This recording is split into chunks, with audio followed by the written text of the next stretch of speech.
All right, good afternoon, everybody. How are you? Good. That's good. Hope you're all having a wonderful day so far. Today we're going to be looking at the crucifixion of Jesus. We're going to be starting from when Jesus is with the Roman soldiers having the crown of thorns twisted to go on his head. And then we're going to go all the way to a little bit past his death. But I want to explain the story to you guys. This event I'm about to portray to you is the origin of our faith. Jesus Christ, who died to save us from death, from sin, by being crucified on the cross. We'll begin in Matthew 27, verses 27 to 54, if you have your Bibles. We are not going to read the text, but if you would like to follow along to the things I am saying, feel more than welcome. Now, today I'm going to point out some things to you all that you may have never seen before, may have never heard before, but it will go to show that the man who died for your sins did much more than get beat by Roman soldiers and then later be crucified. So here we have Jesus. He's sentenced to death by Pontius Pilate. Note the significance of Pontius Pilate, though. This is the governor of Rome. Pontius Pilate lives in Caesarea Maritima. We talked about that in class before, about that area. And he only comes to Jerusalem when there is political unrest going on in Jerusalem. And in fact, that is what is going on right here. You have Herod, who died in 4 BCE, and when he died, Rome was divided into 3 sections by his 3 sons. You have Herod Antipas, who ruled over the northern territories of the Galilee. You have Philip, his other son, who took over the areas east of the Sea of Galilee. And you have Archelaus, who took over the rest of the area, which included all the major cities. So after 10 years of ruling, Archelaus was seen unfit for this position that he was in. So the Roman overlords took his place, and the Roman governors were now the people in charge. Therefore, Pontius Pilate was the main person in charge at this time. After being sentenced to death, Jesus is taken by Pilate's soldiers, and this is where we start the story. He's stripped fully naked and is given a scarlet robe to wear. Notice the scarlet robe. This robe is actually a Roman soldier cloak. Then, all the Roman soldiers gather around Jesus. It says a garrison of them, meaning not just 3 or 4 like you see in the Passion of the Christ. It's a whole army is around him. They give him this cloak, they give him a reed, and they twist a crown of thorns, put it on his head. Then they kneel down to pay homage to him, only to do it out of the sake of embarrassment and mocking. They yell out, "Hail, the King of the Jews!" Then they spit on him and hit him with the reed that he was holding. Then they take the robe off of him again and put his clothes back on, only to lead him to be crucified. Next, we have a man named Simon, who is forced to help carry the cross with Jesus since he is so weak and beaten. And then they station themselves at a place called Golgotha. It then says that they offered Jesus wine to drink that was mixed with gall. Check this out. This is crazy. It then says that Jesus tastes it and refuses to drink it. Why? Why would he refuse to drink this? The commentaries I read said that the word for gall in this passage is the exact same word for venom or poison that is in Job 20:14. If Jesus drank this, out of knowing that this was poison, Jesus would have committed suicide. Now that might sound crazy, but why do I bring this up? I believe wholeheartedly that although the text is not stated, and this is my main point, that Satan was trying to prevent Jesus from being crucified. If Jesus had drank the wine with poison in it, he would have died from the elixir, not the crucifixion itself. And that would have meant that dozens of prophecies would have never taken place, but most importantly, sin would have not been defeated that day. Why do I believe this? Besides God, the only one that knows your purpose is Satan. He knew that if Jesus were to die on that cross, that he would be defeated and his dominion over death and sin would be no longer. And he cherished that. The day of the crucifixion was one of the most important moments of Satan's existence. So why is he silent in the gospel accounts? Or so we think that he's silent. Let's continue the story.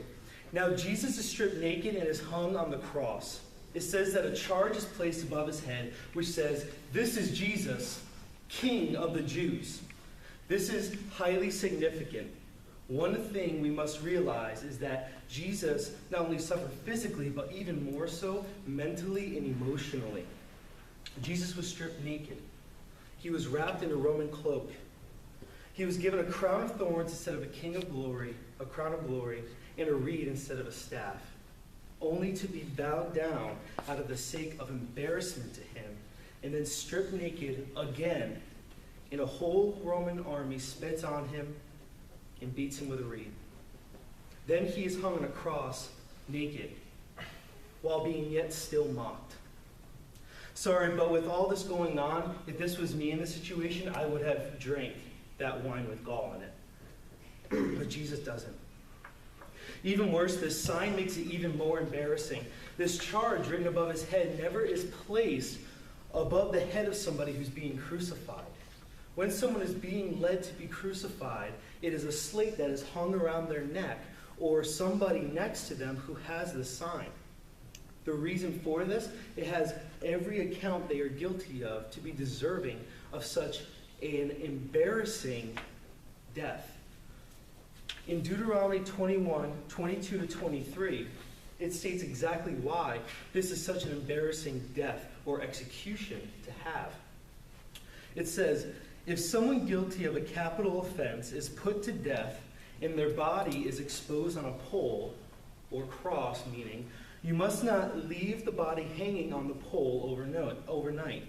Be sure to bury it that same day." And catch this, ready?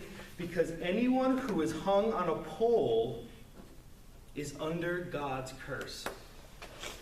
You must not desecrate the land the Lord your God is giving you as an inheritance." Once they arrive to the place of crucifixion, the sign is removed to people who are being crucified. However, Jesus never walked with the sign, but yet the sign is above his head. And it's not a charge, it's a declaration of embarrassment saying, "This is Jesus, King of the Jews." Looking back at this passage in Deuteronomy, it says that anyone hung on a pole is accursed by God. Jesus is given an execution which is cursed by God in order to break the curse of death. How ironic is this? Jesus became a curse so that we may not live in a curse. He became sin so that we may not be subject to death. Now this next part, this is what drives this whole message home. If you have ever seen a movie where they mention the movie title, you have I Can Do Battle by Myself by Tyler Perry. There's a couple lines in there where they actually mention I Can Do Battle by Myself. This is where the title of this message, "If You Are the Son of God," that's the title, "If You Are the Son of God," is mentioned. So here we have Jesus hanging on the cross, and in verses 39 to 40 it says, "And those who passed by blasphemed him, wagging their heads and saying, 'You who destroy the temple and build it in 3 days, save yourself. If you are the Son of God, come down from the cross.'" Notice in this part of the passage, Jesus is tempted 3 times. In Luke chapter 4, verses 1 to 11, we see Jesus being tempted by Satan himself. In what words does he use in order to try to get Jesus to do as he says? "If you are the Son of God, ... Then in verse 13 of this chapter it reads, and this is a crazy, crazy line that I saw. It says, "When the devil had finished all this tempting, he left Jesus until an opportune time." So what happened?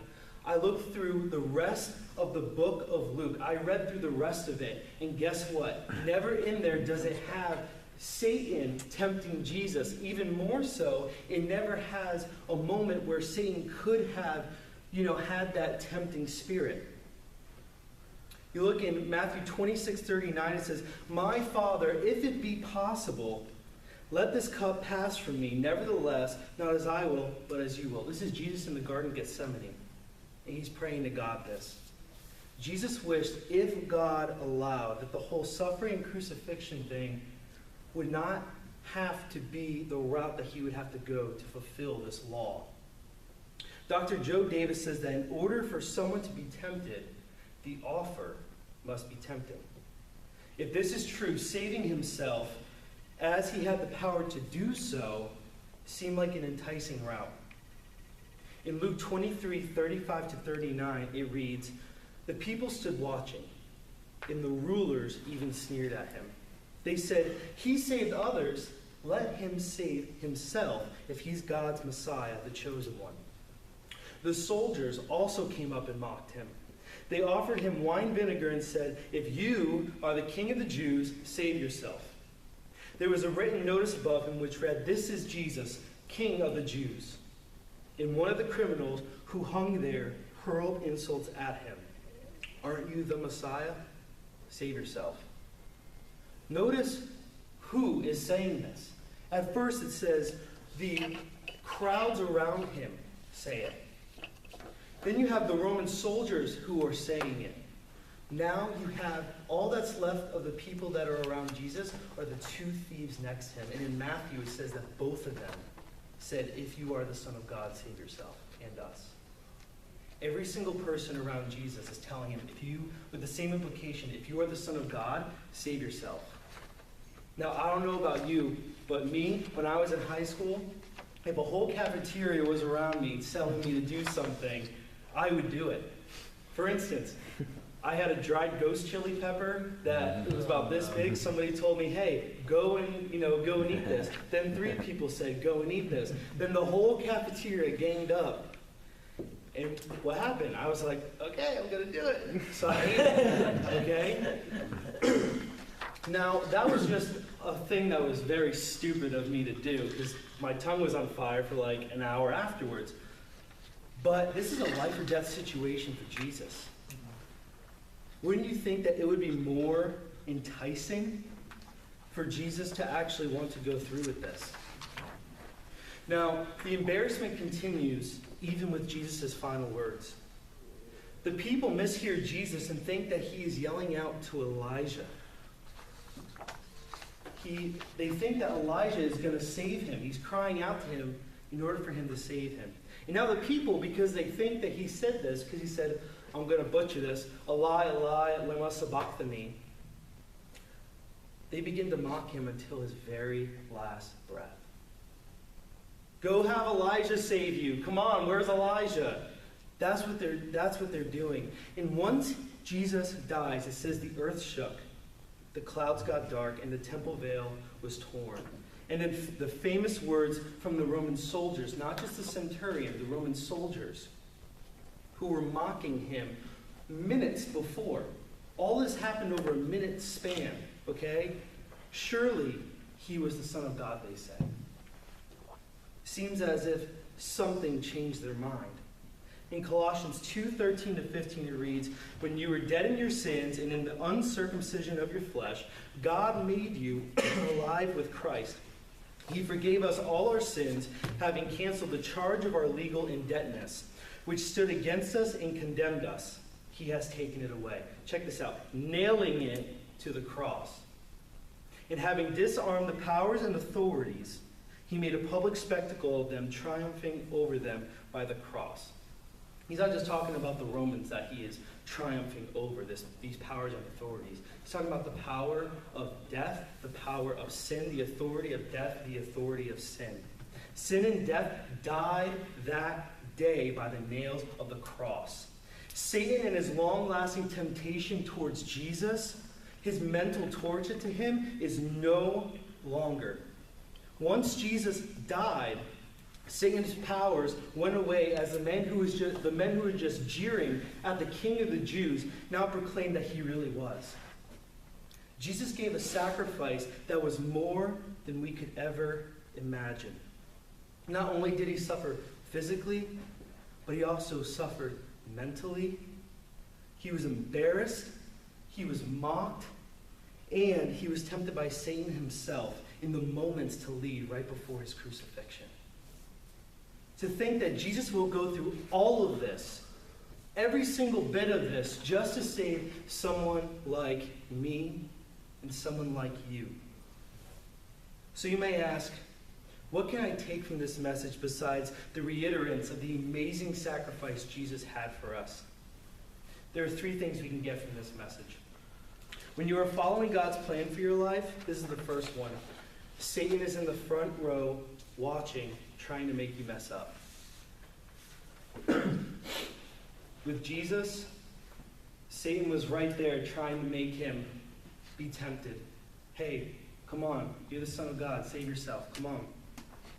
Number two, the biggest misconception in Christianity is that Satan invades when we are doing the wrong things. Check this out. Jesus was perfect and yet was attacked and tempted by Satan himself. Therefore, Satan attacks us more when we are following God's plan for us because he sees us as a threat than when we are doing wrong. And thirdly, Jesus showed his love for you before you even knew what love was. And I also have a charge for you all today. It's not a charge of, I want you to go out and do something. It's a charge of, I want you to believe in this. A lot of times in our lives, we second guess whether what we are doing is the right thing. We get depressed and think, God can never use me. I'm just me. Friend, today I am here to tell you that you need to believe in the purpose of your life. You have a calling that is unimaginable. And although you might not know it in its entirety, you've seen glimpses of it. God has placed things in your life that has shown you the purpose for your life. And he knows what he has in store for you because you are part of the kingdom. So my challenge to you today is this. Do not allow Satan to believe in your purpose more than you do. Let me repeat that. Do not allow Satan to believe in your purpose more than you do. You need to proclaim your purpose over your life. You're a bodybuilder, you're a singer, you're a teacher, whatever you are, walk in authority in that calling. And yes, there will be trials. But if Jesus stopped at his trials and let them take victory over him, he would have never had victory over them at all. If he gave in to those temptations, then that would have kept him from fulfilling his actual calling. Just like Samson. That would have, well, he actually did give in to his temptations. That's actually a really bad example. But I believe you are all world changers in here today. And that you are here to leave the world better than you entered it. I want you all to walk humbly in your calling and in fear of the Lord. Please pray with me. Jesus, I thank you so much for this class. I thank you so much for their callings, their purpose.